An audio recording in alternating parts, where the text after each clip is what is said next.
up to teach in the fall. Oh, that's good. Oh, you did. Are they gonna hire you? They gave me a contract. They did. He's still. And I'll teach as many. I'll teach as many classes as I can. But and then if I have to go on sick leave, I will. Going all the way through. Can I sign up for the class if I'm not working?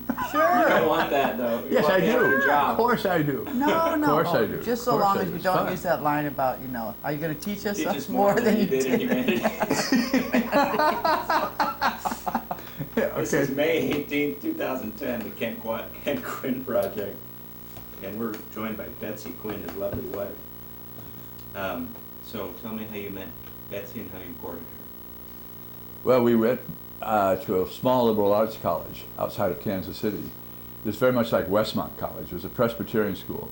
And everybody got to work at least 12 hours a week, if not 25 hours a week, to work your way through. So she had come from New York, and I had come from California. We met in the middle of the country, in the heartland of the country. And I had worked the summer before in Colorado, on my uncle's ranch in Colorado. And Betsy had worked at a bank in New York, saving her money. And we met in a chemistry class. And it was chemistry the first day. And, love at first sight. Love at first sight. It was. Absolutely. Then I guess one of our first dates was we stole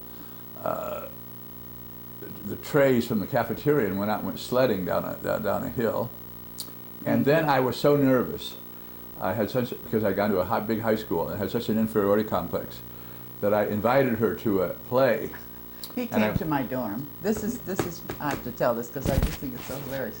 Came to my dorm, and you call up for the person, whoever it is, and I came down, and he said, well, he had tickets for this play.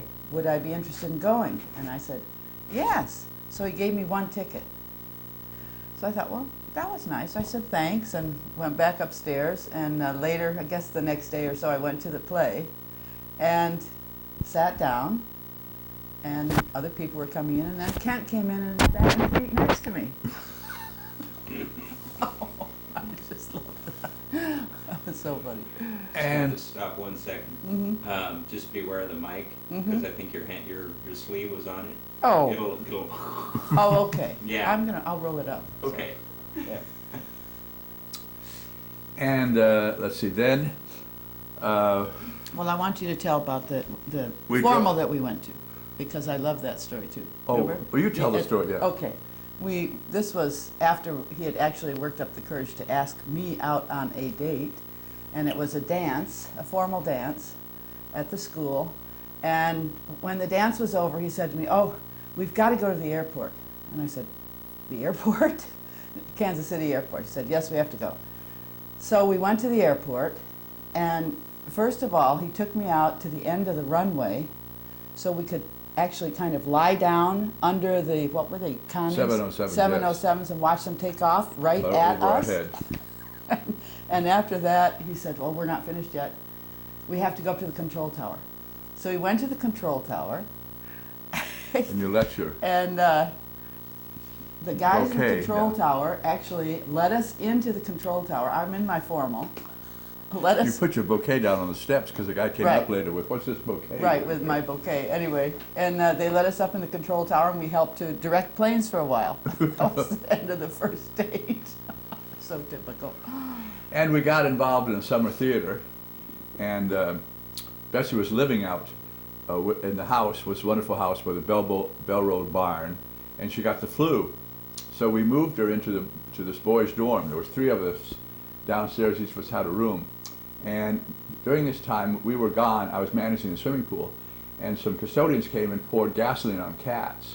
That was terrible. And I saw that. And Betsy saw it, so she called the administrator, who happened to be a horrible right-wing Christian guy, and he came over, and he said, you're living here, you're living in sin, you're both fired. He did nothing about the cats, so he fired us, and we had to leave that night with another guy, and we drove back through Pennsylvania, and we found a cornfield, and we just sort of cut out a spot for our hips and our head and spent the night in the cornfield. And then the next day we were in Kentucky, and I said, let's go flying in a little plane over the racehorse area in Kentucky. And they said, oh, yeah, sure. Big talk. They didn't believe we were going to do it. And I went up and I made arrangements. They said, oh, yeah, sure. And the next thing they knew, the 3 of us got in a plane and were flying out over the racehorse stables in Kentucky. and then we went back east, and I don't know what's after that. Well, after that, well, anyway, we got engaged. The next summer we're doing summer theater. We did Romeo and Juliet, and we did Harvey and Peter Pan, and all sorts of wonderful and summer theater.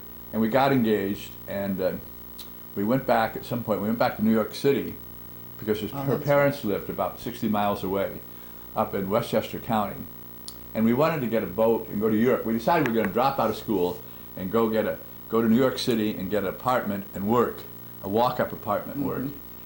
And we were sure we were going to do that. So we didn't want to spend much money on engagement rings, so we went to Greenwich Village and the old antiques, and we found an engagement ring for $1. And we were so thrilled with this. And we went back home to her parents that night, and they were not thrilled about $1 engagement ring.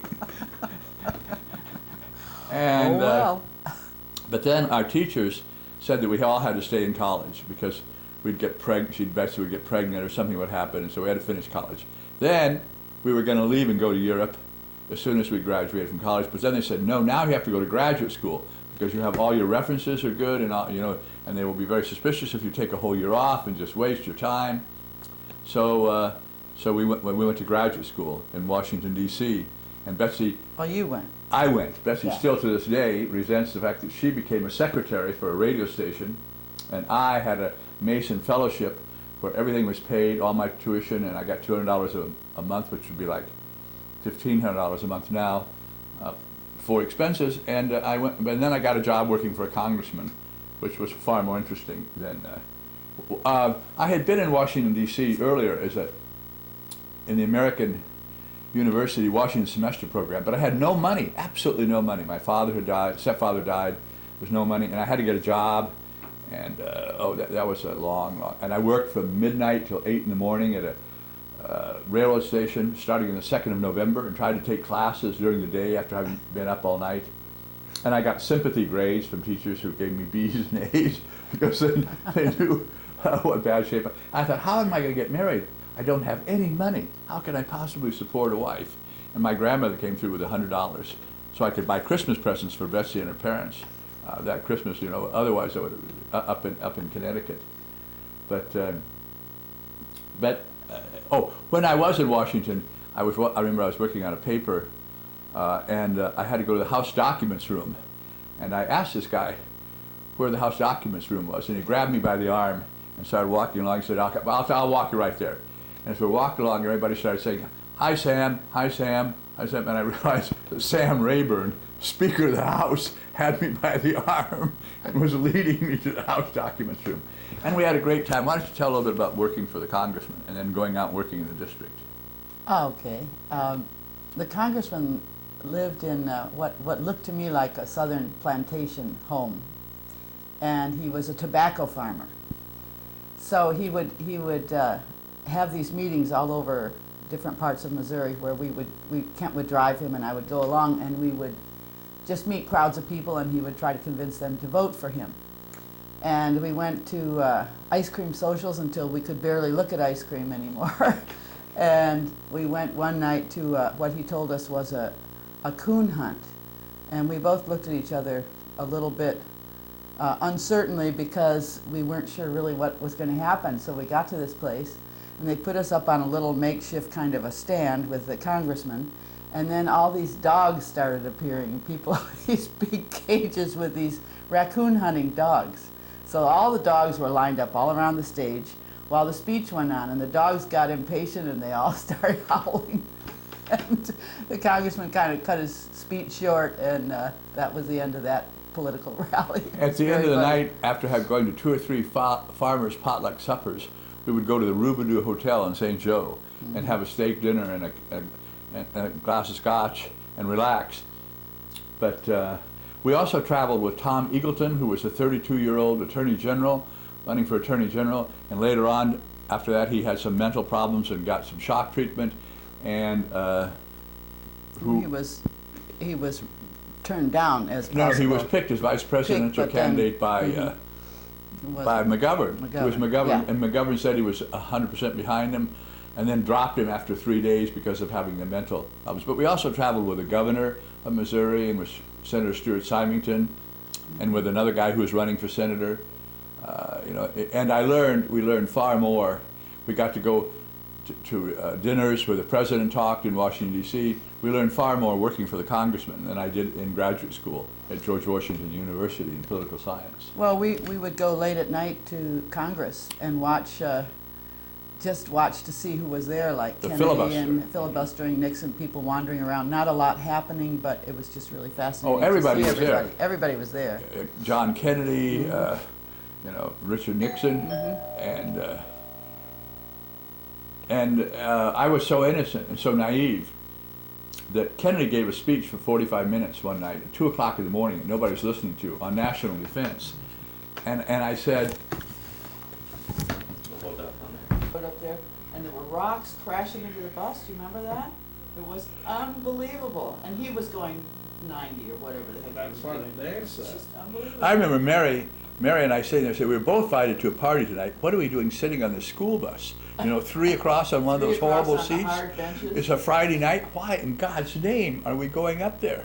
And it got so bad that the owner of the motel and I called the sheriffs, and we were pulling guys out of the window, you know, who were trying to get into the rooms where their girlfriends were, and we said we're going to arrest them. No more. Yeah. No more of that. And I said, and the worst one was some real idiot guy, who was on our bus, and we got there and he just disappeared, and we didn't know where he He was. was gone for the weekend. And they said, oh yeah, he went over to Mammoth, where his girlfriend is. His girlfriend got up with his girlfriend's parents. He's over in Mammoth, and he'll be back when we catch the bus. I said, what? I called his mother that night, and I said, what? And she confirmed it. You know, that yes, I said, well, why in the world did he go with us on our trip? This is ridiculous. You know, we're And responsible then for when it. it was time to go, He was late getting He back to didn't the come. bus. I was so mad at him. furious. So he What ended year up was going that? down. Oh God, it was a long time. I wouldn't do it after my own kids went to school. I couldn't put up with my own kids being a discipline problem plus them. It was 70. First of all, it started in 70, and then it was 71, 72, and then it went on 75, 76, and then we quit it. Then we quit it. That's like, the 74, the same year Spencer was a senior, I took the Key Club to the Dodger game, right, on a bus. So Fred Standerford and I, we get in, we sit down, we have my son, he's a little guy, and Eric, and a guy, one of the ushers, you know, they have ties, he go, are you Mr. Perry? I go, yes. See what? Okay, well, you gotta come with me. So we go on this elevator in Dodger Stadium, down in somewhere. And there's Spencer and Pat McKeon in jail. Oh my God. There's a jail in Dodger Stadium. They got caught buying beer as soon as they walked in the goddamn stadium. And I had to sign up, call the parents, and I had to sign for them that they could get out of jail and I could bring them home. And they had to go back down there to juvenile court and everything. Oh my gosh, so it's like a misdemeanor or something. Well, we were in Amsterdam with this guy. We were in Amsterdam on one of these tour boats that goes along the canals with the glass on, and all of a sudden we see a big barge that says, marijuana for sale here. No. And everybody says, Phone number. where are we, Mr. Quinn? Where's our map? How do we get back here? I mean, you look at him. I mean, if you think it was bad taking people up to June Lake, taking them for five weeks to Europe, way. taking them to Italy, No way. it was so sad. It was so sad. Some of the parents were so out of it. The first couple of days in Rome, like they came out and they said, we have self-addressed, self-stamped envelopes to mail home. I said, well, you know, American stamps aren't going to do it. We're in Italy. Their parents had given them envelopes, and oftentimes people weren't sure where we were.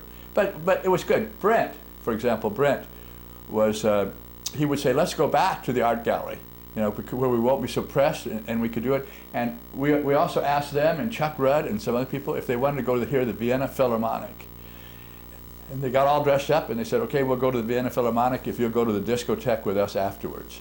You know, so we did that 2 nights in a row. We went and heard the Vienna Philharmonic. We're seniors that we just had at school, and then went to a discotheque, which had, incidentally, waltz, the Viennese waltzes at some of the discotheques. Oh. So why don't you tell some stories? Oh, I can't, no. Fred. I ask the questions and I hold the camera. No, Wait, no. 50 What, years, Ken. what about Paris when you would sneak out of the hotel? I have to go back way back in memory bank. I'm prepared. You're playing Fifth I'm not Amendment. prepared. You're playing Fifth Amendment here, Brett. Exactly. Where's Chuck? Where's he live? I don't know. I don't know. I've Mom, lost his touch. mom and dad Probably still live. Ojai, isn't it? He was a sheriff. Is he from Ohio? Father. Well, yeah, they still live on Foothill Road. Well, We've got orange trees for Chuck's parents. Really? Well, what happened the very first night, we had 34 girls from Puerto Rico who were really pretty girls who thought they were on an all-girl trip. And we're on the 707 going across, and they just start partying in the aisles. We can't even get to the men's room or the bathroom, whatever. And so the very first night we go in Rome. We're all supposed to be back at midnight. Chuck Rudd and Bruce Greif and two pretty Puerto Rican girls haven't come back yet.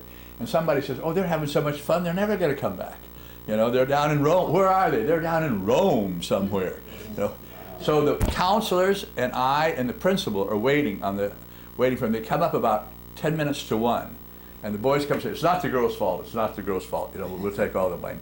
So the next night, Chuck Rudd got caught with some liquor, and so the next morning we called home. And the principal was Italian American from Connecticut. He said, "Don't talk to the mother, talk to the father." You know.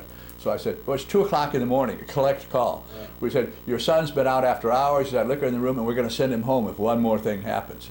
And there were tears coming down old Chuck's eyes. You remember this, you know?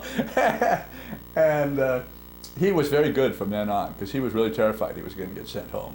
Well, he was. And he would have. That was... Get your deposit back? No, we don't get a deposit back. Yeah. You can't tell us anything at all about the Puerto Rican girls? This is not about me. This is about your.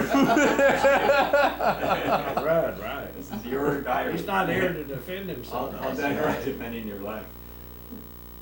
Okay. Okay, so we were, you were in Washington D.C. John Kennedy was. No, we're going to backtrack a little bit. We got. Okay. We got married between semesters of our junior year. Okay. In January 30th, 1958, right after I'd finished with John Kennedy in Washington, D.C. In fact, you're right after American University. And we spent our first summer working in Glacier National Park at a resort right outside of Glacier National Park. We were married for about 5 years before we had any children.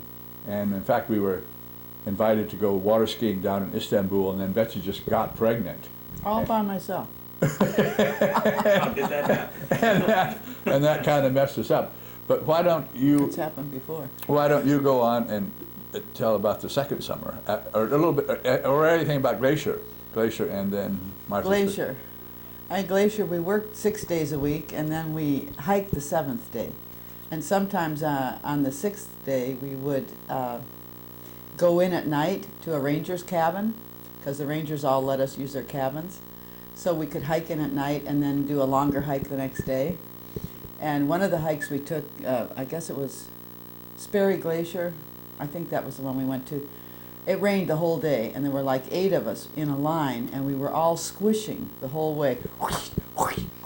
It's unbelievable. And then when we got down to, I guess we were at Lake McDonald. Many Glacier. Well, Many Glacier. All the kids who worked there took our clothes and put them in their washers and dryers and gave us their clothes so we could go home.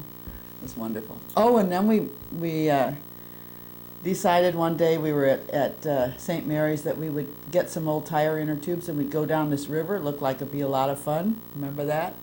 And we got in the inner tubes, had no idea what the river was going to be like. And we were going through brush and getting knocked out of our inner tubes by the branches of the trees, remember? We're lucky we got through there. And what river was it? I don't know. It was just a river that ran past where we were. That was a small creek. Not very big. Between two and lakes. At the end of it, we got out, and our plan was to hitchhike back so we'd get back to work. So we're hitchhiking, and no one was picking us up. And finally we decided, well, if we lay in the middle of the road, people will pick us up. So we tried that, and it did work. It wasn't too smart. And tell us about going after the wild horses.